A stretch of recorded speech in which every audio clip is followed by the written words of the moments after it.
હાલમાં એમ અને એન ની ઉંમરનો ગુણોત્તર 4:3 છે.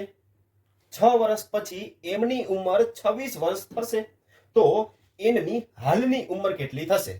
અહીં ગુણોત્તર એમ અને એન નો ગુણોત્તર 4:3 આપેલો છે. પછી કીધું છે કે જો 6 વર્ષ પછી એમની ઉંમર 26 વર્ષ થવાની છે.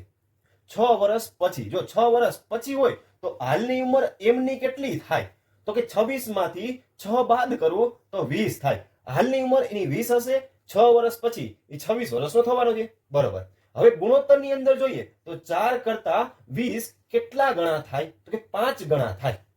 હવે ગુણોત્તર છે જો આ 5 ગણા થતા હોય તો એમના 5 ગણા તો એનના પણ 5 ગણા, એટલે કે 3 ના પણ 5 ગણા કરીએ તો 3 પંચાને 15, એટલે કે એનની હાલની ઉંમર 15 વર્ષ હશે.